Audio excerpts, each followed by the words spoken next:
جن کو رحمت للعالمین کس لیے کہا جاتا ہے؟ نبی نے کس کی؟ مسلمانوں کی خدمت نہیں کی. اور میں ایک واقعہ بیان کروں گا آپ کو, اس کے بعد اپنی بات کو سمیٹ لیتا ہوں. نبی کریم صلی اللہ علیہ وسلم کا گزر ہو رہا تھا ایک مکان کے سامنے سے, رات کا وقت تھا, وہاں سے سسکیوں کی رونے کی آوازیں آئی. نبی صلی اللہ علیہ وسلم دستک لگاتے ہیں دروازے پہ, تو دیکھتے ہیں کہ ایک کالا کلوٹا صرف گلمٹ باندھا ہوا آدمی جسم پہ کپڑے نہیں ہیں, اور وہ دیکھتے ہیں رو رہا ہے. نبی کریم صلی اللہ علیہ وسلم پوچھتے ہیں کیا معاملہ ہے, کیوں رو رہے ہو؟ تو کہتا ہے کہ بہت سارے دیکھے ہیں ایسے جو خالی پوچھتے ہیں چلے جاتے ہیں. تو نبی کریم صلی اللہ علیہ وسلم ہاتھ لگا کے دیکھتے ہیں, تم کو تو بہت زیادہ بخار بھی ہے, جسم تپ رہا ہے تمہارا, گرمی سے حدت سے تمہارا جسم تپ رہا ہے, تو رہنے دو یہ سب چیزیں باتیں, چلے آتے. نبی کریم صلی اللہ علیہ وسلم کو جاتا دیکھ کر وہ آدمی آواز دیتا. میں نے کہا تھا نا کہ بہت سارے لوگوں کو دیکھا ہے جو ایسے آتے ہیں, حال پوچھتے ہیں, کوئی مدد نہیں کرتے, چلے آتے ہیں. پھر تھوڑی دیر کے بعد دیکھتے ہیں کہ نبی کریم صلی اللہ علیہ وسلم گرم دودھ اور کھجور لے کر آتے ہیں. وہ گرم دودھ اور دیکھ کے کہتے ہیں یہ کھجور کھا لو اور گرم دودھ پی لو اور آرام کر لو. تو کالا کلوٹا آدمی کہتا ہے کہ پھر یہ جو کون پیسے گا؟ جو میرے مالک نے تھوڑی سی آنکھ میری لگ گئی تھی جو پستے پستے, تو انہیں میرے جسم کے پورے تمام کپڑے نکال لیے اور باہر ڈھکل لیا اور کہا کہ رات بھر جو پستے رہنا ہے, ذری سی اگر میں سو جاؤں گا تو پھر کیا ظلم و ستم ہوگا میرے اوپر. تو نبی کریم صلی اللہ علیہ وسلم کہتے ہیں کوئی فکر مت کرو, تم سو جاؤ, یہ سب میں دیکھ لوں. نبی کریم صلی اللہ علیہ وسلم جو پیستے ہیں رات بھر, پہلا دن, دوسرا دن, تیسرا دن. تو پھر اس آدمی کے دل میں محبت آتی ہے نبی کی, اور وہ آدمی کو جب تپتی ریت پر جلتے انگاروں پر کھینچا جاتا ہے تو بھی وہ فرد کہتا ہے احد احد احد, یہ کہتا ہے. تو نبی کریم صلی اللہ علیہ وسلم نے وہ آدمی, وہ صحابی کا نام ہم جاننا پسند کریں گے, حضرت بلال ہے. حضرت بلال ہے وہ. تو اسی طرح سے بلال جب نبی نے خدمت کی تھی, بلال مسلمان نہیں تھے. نبی نے جب وہ بوڑھی ماں کا بوجھا اپنے سر پہ لادا, وہ بوڑھی ماں مسلمان نہیں تھی. تو ہم کو خدمت خلق کے لیے پیدا کیا گیا ہے, ہم کو انسانوں کی خدمت کے لیے پیدا کیا گیا ہے. انسانوں کی جو درماندگی ہے, جو پسماندگی ہے, ان کے بارے میں ہم کو ان کی درماندگی کو ہم کو دور کرنا ہے, ان کی پسماندگی کو دور کرنا ہے اور ان کی خدمت کرنا ہے. یہ اسلام کا سب سے یہ مشن ہے. تو گاندھی نے اس مشن کو قرآن کے ذریعے سے حاصل کیا. گاندھی اپنے روزمرہ کے کاموں میں قرآن کا مطالعہ کرتے تھے. اور اسی طرح سے یہ کتنی ہمارے لیے شرم کی بات ہوگی کہ ہم چراغ تلے اندھیرا والی بات ہو جائے. تو گاندھی کی جو خدمات ہیں بڑی ہی عظیم خدمات ہے. گاندھی کوئی یہ چھوٹی موٹی بات نہیں ہے. لوگوں کو دیکھ کے اپنے جسم سے کپڑے اتار دینا, لوگوں کے درد محسوس کرنے کے لیے ایک بالش لنگوٹ پہ آ جانا, ایک لکڑی پکڑ کر 400 کلومیٹر کا مارچ پیدل طے کرنا معمولی بات نہیں ہے. ایک عظیم ہستی ہی کر سکتی ہے. گاندھی نے اس ملک کو بہت ساری چیزیں دی. سب سے اہم چیز جو گاندھی نے دی ہے وہ پیار, محبت اور اہمسا ہے. پیار, محبت, اہمسا. تو آج کا دور جو ہے یہ فسطائیت کا دور ہو گیا ہے, نفرت کی بات کرنے والوں کے لیے. پھر آج اس ملک کو ایک ستیہ گرہ کی ضرورت ہے. گاندھی نے جو ستیہ گرہ کا پیغام آن کیا تھا, اسی ستیہ گرہ کو آج ہم پھر سے اس کو زندہ کرنا ہے اس تحریک کے لیے. جب تک تم لوگ تاریخ سے واقف نہیں ہو جائیں گے, جب تک یہ ہندوستان کی عظمت سے واقف نہیں ہو جائیں گے اور ہمارے اسلاف کی قربانیوں سے واقف نہیں ہو جائیں گے, اس پیغام کو ہم عام نہیں کر سکتے ہیں. اقبال نے بڑی اچھی بات کہی تھی کہ وہی آب و گل ایران, وہی تبریز ہے ساتھی, وہی آب و گل ہے عجم کے لالہ داروں سے, کہ وہی آب و گل ایران, وہی تبریز ہے ساتھی. تبریز کا واقعہ یعنی وہی زمین ہے, وہی مٹی ہے, وہی ہندوستان ہے. پھر گاندھی کیوں نہیں پیدا ہو رہا؟ پھر گاندھی جیسی شخصیت کیوں نہیں آ رہی اس میں؟ معاملہ یہ ہے کہ آج ہم نفسا نفسی کا شکار ہو گئے ہیں. ہمارے پاس آج سب سے پہلی چیز جو آ گئی ہے پہلی پریورٹی اپنی ذات. اپنی ذات. ہم اپنے آپ کی بھلائی کا سوچتے ہیں, اپنے بچوں کی بھلائی کا سوچتے ہیں, اپنی بیوی بچوں کی, اپنے خاندان کی بھلائی کا سوچتے ہیں. ملک و ملت کے بارے میں کوئی نہیں سوچتا. تو انسان کی یہ سب سے نیرو مائنڈیڈنس ہے. جب آدمی تنگ ذہن ہوتا ہے نا, وہ اپنے بارے میں سوچتا ہے. جب آدمی کے اندر تھوڑی سی وسعت پیدا ہوتی ہے تو وہ کیا کرتا ہے, اپنے بھائی بہنوں کے بارے میں, اپنے خاندان کے بارے میں سوچتا ہے. اس سے تھوڑی وسعت بڑھے گی اس سے تو انہیں کیا کرتا ہے, اپنی برادری کے بارے میں سوچتا ہے. اس سے تھوڑی وسعت اس میں پیدا ہوگی تو اپنے محلے کے بارے میں, اس سے تھوڑی وسعت پیدا ہوگی تو پھر اپنے ملک کے بارے میں، اور جب یہ عظیم بن جاتا ہے تو تمام انسانوں کے بارے میں سوچتا ہے. تو یہ معاملہ ہم انفیریورٹی یعنی اپنے آپ کو گڑے کا میڈک بنا کے رکھتی ہیں. یہ ترقی ختم ہونے والی ترقی ہے. آپ 2000 کا نوالا لے لیں، تھوڑا سا جزوے بدن بنے گا، باقی کا خارج ہو جائے گا غلاظت کی شکل میں. تھوڑا سا خون بنے گا، تھوڑی توانائی دے گا. آپ روٹی کھا لو جوار کی، وہی توانائی ملے گی، پھر وہی 5 اسٹار ہوٹل کے لقمے تھوڑے وہی رہے گا. آپ مہنگے سے مہنگا کپڑا، یہ بھی بدن چھپانے کے کام میں آئے گا، اور معمولی سا کپڑا وہ بھی بدن چھپانے کے لیے کام میں آئے گا. ایک 2 کروڑ کی گھڑی بھی ٹائم بتائے گی، 2 روپے کی گھڑی بھی ٹائم بتائے گی. تو یہ چیزیں آدمی کی عظمت اس کے دولت میں نہیں ہے، بلکہ اس کے اخلاق، اس کے کردار اور اس کی سیرت میں. یہی پیغام ہمارے اسلام نے دیا. اسی پیغام کو آپ اس سے ہی متاثر ہو کے اسی پیغام کو عام کرنے والے مہاتما گاندھی تھے. اور آج گاندھی جینتی کے موقع پہ ہم کو گاندھی جی کو صحیح طریقے سے اگر خراج عقیدت پیش کرنا ہے تو گاندھی جی کے عدم تشدد اور اہنسا کے نظریے کو ہم کو مضبوطی سے تھام لینا پڑے گا. اور آج کے دور میں سمجھتا ہوں کہ گاندھی 1869 میں پیدا ہوئے تھے، لیکن آج پھر 2020 میں گاندھی کو پیدا ہونا ضروری ہے. گاندھی کی جو تحریک تھی اہنسا کی، عدم تشدد کی، اسی تحریک کو ہم کو بڑھاوا دینا ہے. آج کے دن ہم کو یہ عہد کرنا ہے کہ یہ ملک ہمارا ہے، اس ملک سے نفرت کو مٹانا ہے، اس ملک سے ظلم و استبداد کو مٹانا ہے، اس ملک سے مختلف پسماندہ طبقات کے ساتھ جو مجروح سلوک کیا جا رہا ہے، ان کے ساتھ ظلم و بربریت کی جا رہی ہے، اس کے دائی بن کر اور ان کے حقوق کی بحالی کے لیے، ان کی حقوق کی حفاظت کے لیے ہم کو آگے بڑھنا ہے. اور پھر ہم کو ایک ستیہ گرہ کا آغاز کرنا ہے. آج کے دن ہم کو یہ عہد لینا ہے. شکریہ. خدا حافظ.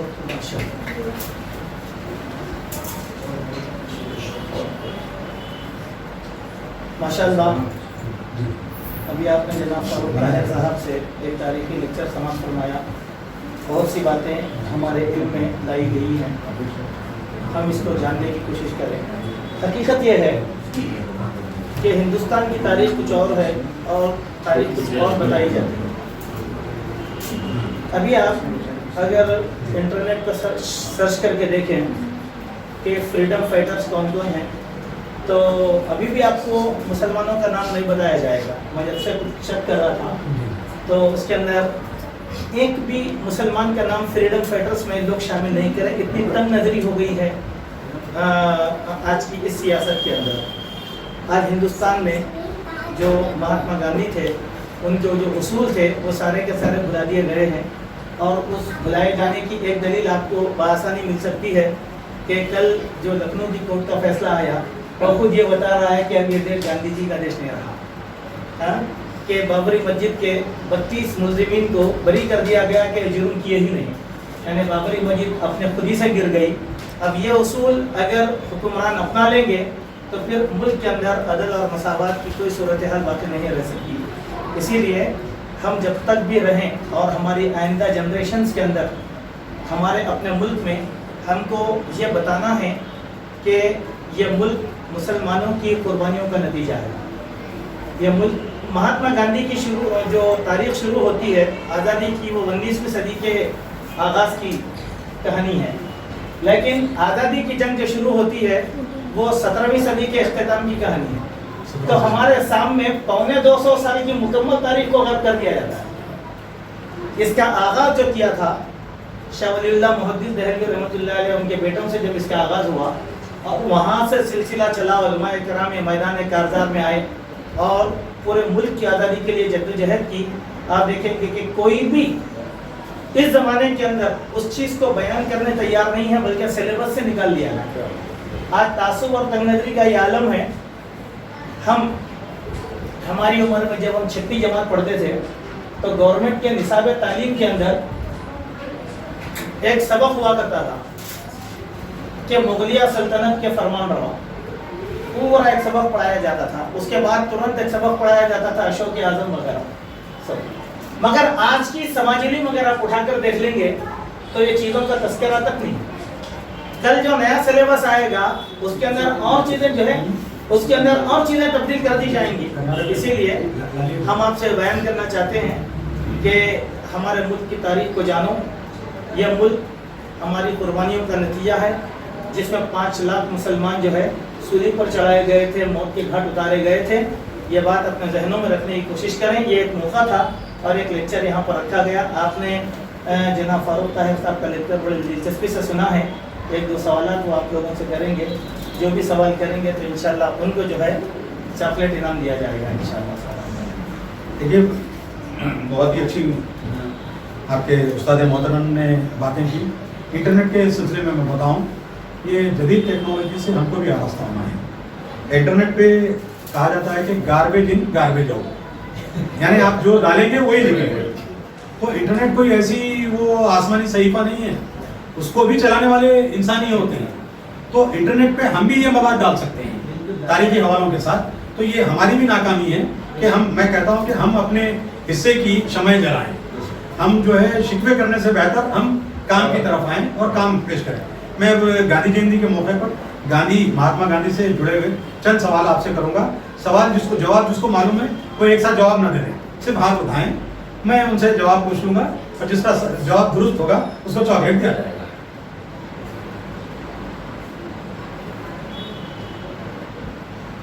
میں سب سے پہلی بات کروں گا کہ جو آخری مغل فرمانروا تھے بہادر شاہ ظفر، وہ کس نسل سے تعلق رکھتے تھے؟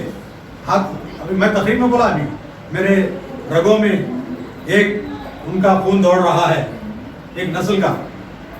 ہاتھ اٹھائیے جس کو معلوم ہے، بولو بیٹا۔ بہت اچھا، ماشاءاللہ۔ آپ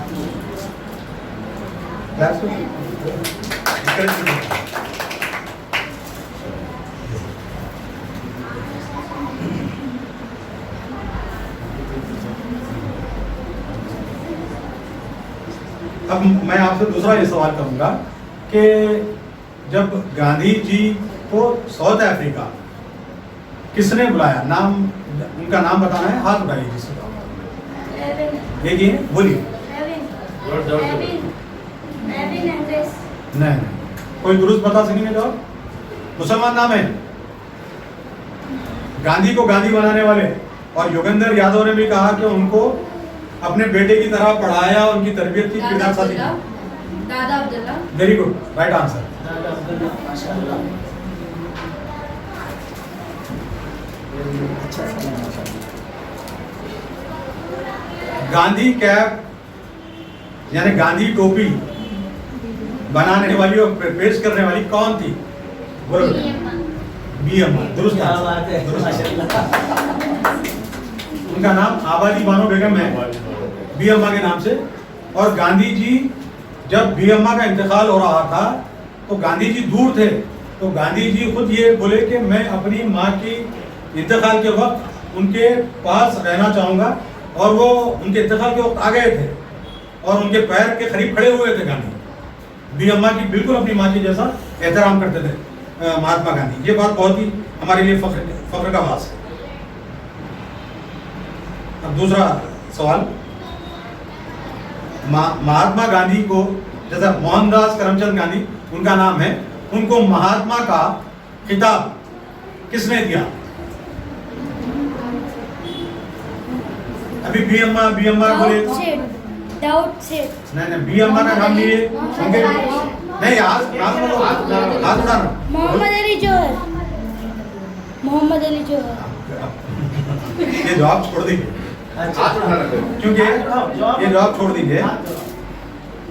اب مہاتما گاندھی ہندوستان میں کس سال میں آئے؟ معلومات ہو رہا ہے؟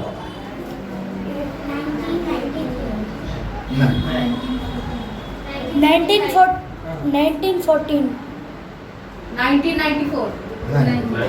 گاندھی 1948 میں انتقال ہو گیا۔ میں انتقال ہو گیا نا۔ 1890۔ یہ جواب بھی چھوڑ دیں گے، اصل صحیح جواب ہے 1915۔ 1915۔ اچھا گاندھی جی، اور آسان سوال کر لیتا ہوں اس میں، گاندھی جی کا پورا نام کیا تھا؟ ہاتھ اٹھائیے بس، کیونکہ جواب کی کمپنسیٹ کرنا ہے۔ موہن داس کرم چند گاندھی۔ نام بولیں گے نہیں بولے؟ ہاں بولو بیٹا، بول۔ موہن داس کرم چند، کریکٹ آنسر، کلیپ کیجیے۔ آپ لوگوں کو ابھی ایک دیکھا میں رہتے ہیں، آپ لوگ نہیں سمجھ رہے ہیں۔ جس کو جواب معلوم ہے ہاتھ اٹھا سکتے ہیں.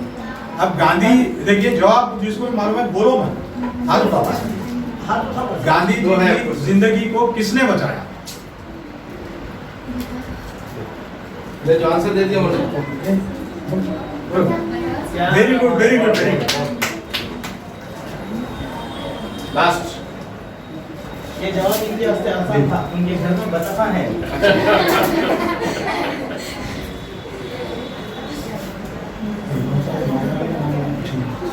ہاں وہ تو گاندھی کا قتل کس نے کیا؟ ناتھورام ہاتھ اٹھائیے ہاتھ. آپ ہی بولے وہ. کیا آواز ہے ماشاء اللہ. ویری گڈ بہت اچھی.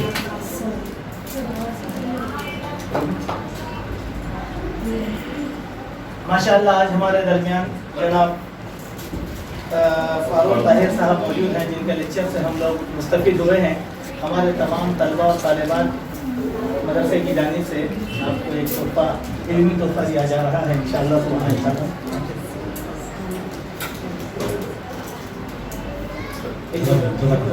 جی ماشاء اللہ یہ پروگرام اختتام پذیر ہوتا ہے. ایسے پروگرام انشاءاللہ جیسے جیسے اہمیت کے دن آئیں گے تاریخی تو ہم ایسے پروگرام آپ لوگوں کی معلومات کے لیے رکھیں گے اور ایسے ہی اس کا درس انشاءاللہ ہمارے درمیان رہیں گے انشاءاللہ المستعان. میں اپنی جانب سے اور تمام طلبہ و طالبات کی جانب سے بہر آرگنائزیشن کے ذمہ داران کا دل کی گہرائیوں سے شکریہ ادا کرتا ہوں. سب سے پہلے کہ آپ نے ہم کو یہ موقع دیا کہ ہم یہاں پر پروگرام رکھ سکیں. اور پھر میں جناب فاروق طاہر صاحب کا دل کی گہرائیوں سے شکریہ ادا کرتا ہوں کہ آپ ایک علمی مواد ہمارے سامنے فراہم کیے ہیں. آپ سے میری ایک دوسری گزارش بھی ہے کہ یہی مواد انشاءاللہ اتوار کے دن ہمارا ایک پروگرام ہے اردو گھر میں. اگرچہ کہ مذہبی پروگرام ہے تو میں انشاءاللہ آپ کو وہاں پر موجود کرنا چاہتا ہوں.